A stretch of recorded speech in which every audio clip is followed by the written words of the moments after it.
So I want to tell you just a couple of the things I'm watching for tomorrow, because to me, this thing may come down to a few key groups of voters. First is what they call low propensity voters, which basically means people who have never voted or rarely vote. And Trump and his team are really trying to turn them out with a pretty grotesque approach, which is, I don't even know how else to describe it. Things like talking with Joe Rogan on his podcast for 3 hours, or relying on Elon Musk to turn these voters out through things like a questionably legal voter sweepstakes and pushing tons of disinformation online. Now, could any of that work? I mean, I hope not, but I don't know. We will find out tomorrow. On the other hand, this is the first presidential election since January 6th, and since Roe was overturned. So given that, the Harris campaign has been focused on appealing to some different groups of voters, like independents and even Republicans, people like Liz Cheney, people who value country over party, people who believe that, yes, we should have a functioning democracy. And they are appealing to women, which every indication we have seen in recent days tells us is working. Within the results of that shock Iowa poll, which I'm sure you have all heard about by now, the one that shows Harris leading by 3 points in the state, it also shows Harris with a huge advantage with women. Independent women in the state back Harris by a 28-point margin, and women over 65 support her by a more than 2-to-1 margin. Women are also voting early at higher margins than men across the country and in some key swing states. And to me, of any possible story tomorrow night, and there will be many, the power of women's voices in politics could be one of the most interesting and compelling and powerful. And not just at the top of the ticket, although, yes, of course, that would be a huge story. I mean, I would love to be able to tell my 9-year-old daughter that there has finally been a woman elected president of the United States. But also the power of the women whose votes could help get her there. And the power of the men who love those women, of all the husbands and brothers and dads who might use tomorrow to show their outrage and disgust at what the Dobbs decision took away from the women they love, and the scary situation that it left them all in. That power in action would be an incredibly hopeful and inspiring story. And that may be how the story goes tomorrow. Now, after I've told you all that, I don't want to take down the mood or your level of enthusiasm or optimism. But it's also important to prepare for what comes next, even if Harris is elected. And in general, I think it's better to know in advance and prepare for what propagandist bullies may do. That's been my experience. That's why the government is warning the world right now that Russia is putting out fake videos aimed to sow doubt, because calling things like this out in advance makes us all better prepared to address it if and when it happens. So yes, Trump will likely prematurely claim victory. His supporters will lie and cry foul about the integrity of the election, and they will use their doubt to disrupt the process from vote counting to certification. They'll try to, at least. And it will all be amplified out there by bad actors, including Russia, including Elon Musk, including many other of their bad actor buddies. But we've seen this movie before. And yeah, I mean, it's kind of a scary one. But this time, we know what to expect. And this time, pro-democracy forces have been planning ahead. And finally, let me just end with this. Our democracy is strong, and the American people are fierce. But even if Trump is defeated tomorrow, he has exposed during his time out there some serious limitations within our system. And it may be time to ask ourselves things like whether social media platforms should have the freedom to operate at a lower level of accountability than local television networks in terms of the lies they can spread, or whether the Electoral College alone is the right way to determine who should lead this country, or whether, just putting it out there, a convicted felon should be eligible to run for the highest office in the land. Those are some really important questions. At some point, we will need to consider, but there's plenty of time for that. Those questions are not for tomorrow. Tomorrow is about answers. It's about finally learning how much protecting our democracy matters, whether morality and character matter, whether our rights to make choices about our own bodies matter enough to enough of the American people. Tomorrow, we will start to learn a whole lot more. Starting us off tonight is my friend Lawrence O'Donnell. He is, of course, the host of The Last Word here on MSNBC. It is so great to see you. I know you have a show in 2 hours, so thank you so much for being here with me. At 10 o'clock, it's entirely possible. We will just be doing live coverage of what's happening, who's singing, or, you know, the vice president speaking. Tim Walz is maybe going to speak in my hour.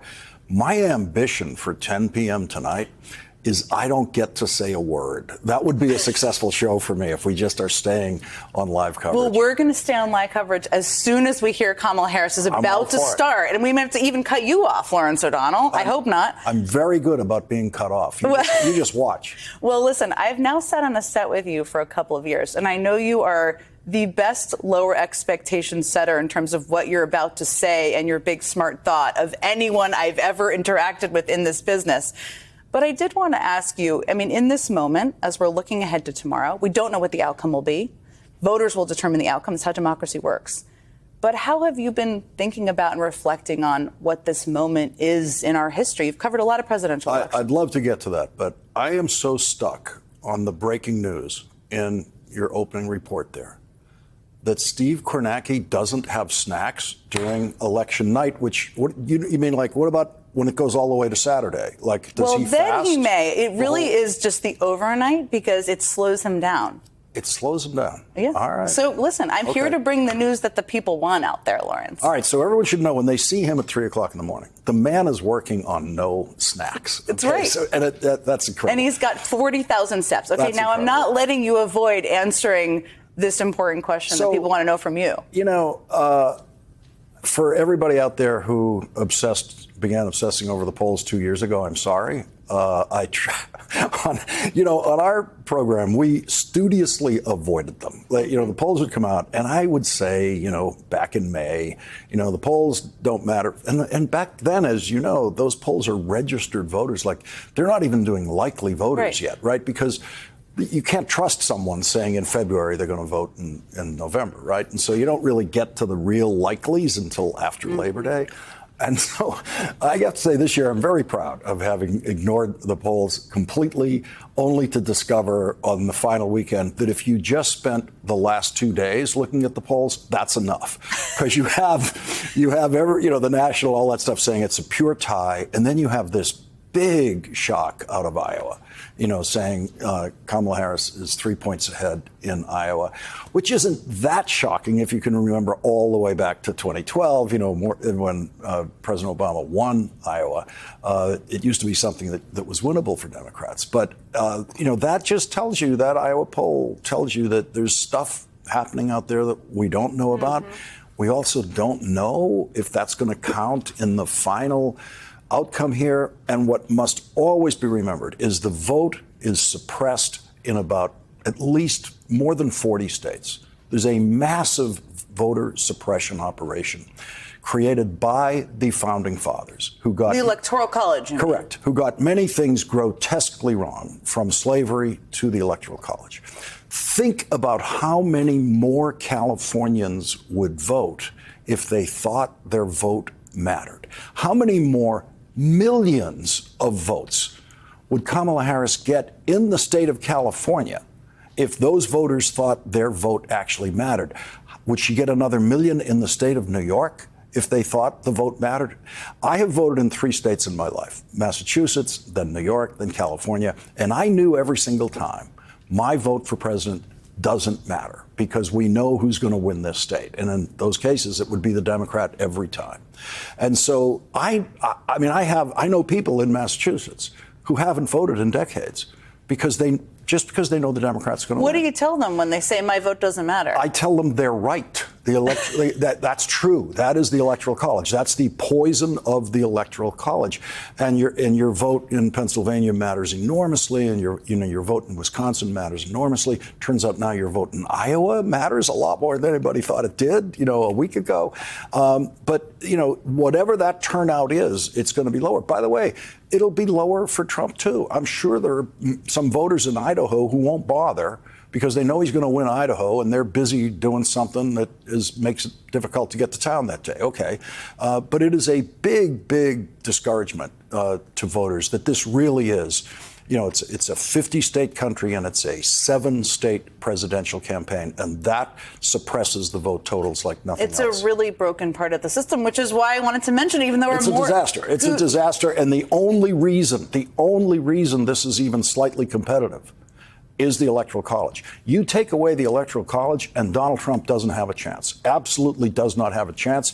And Kamala Harris would be spending an awful lot of time getting more votes out of California alone than she can get out of every one of these battleground states by campaigning there constantly. Now, let me ask you, because you are the one who always tells me, and I agree with you, you don't know until Election Day happens. We will watch what happens, and there are surprising things the weekend before and the days before. This is why 6 months out, you have no idea. This is so great.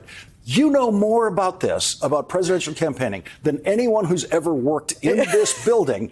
And the act is you have to pretend that I know something about presidential campaigning that you don't know. Well, no, but you know what I've learned, learned from you. Game. We don't have to tell everybody all the things we guess because we want to allow voters to make the decision. That's a thing I've learned from you. Okay, here's what I want to ask you about, because you have never held back on Donald Trump. Another thing I've watched and admired about you. I'm a believer that he's going to do exactly what he said he was going to do, even if Kamala Harris wins. How do you prepare for that? How do you think about that? We're pretty prepared since he's already done it. And he's already said he's going to do it. This time, he's already claimed victory. Okay, he's not waiting till 2 a.m. on election night to claim victory like he did last time. He's already claimed victory. So, yes, of course, before people go to sleep on election night, he's going to go out there and claim victory. We know it. Now, it's going to be, I think it's way less threatening than it was before. It's way, I don't find anything even slightly scary about it, because you're watching this old ghost go through the same stupid move again, and everyone knows it was a stupid false move the last time. It will look even stupider this time. I think he's reduced to a harmless clown this time at 2 a.m. when he does it. I think his followers, do not subscribe to his hopes for, big violent insurrections like he inspired and led on January 6th. You got to remember, he has begged them to come to the courthouses where he is a criminal defendant. And they have not. And he's got over 70 million voters in this country, and they have just stayed home.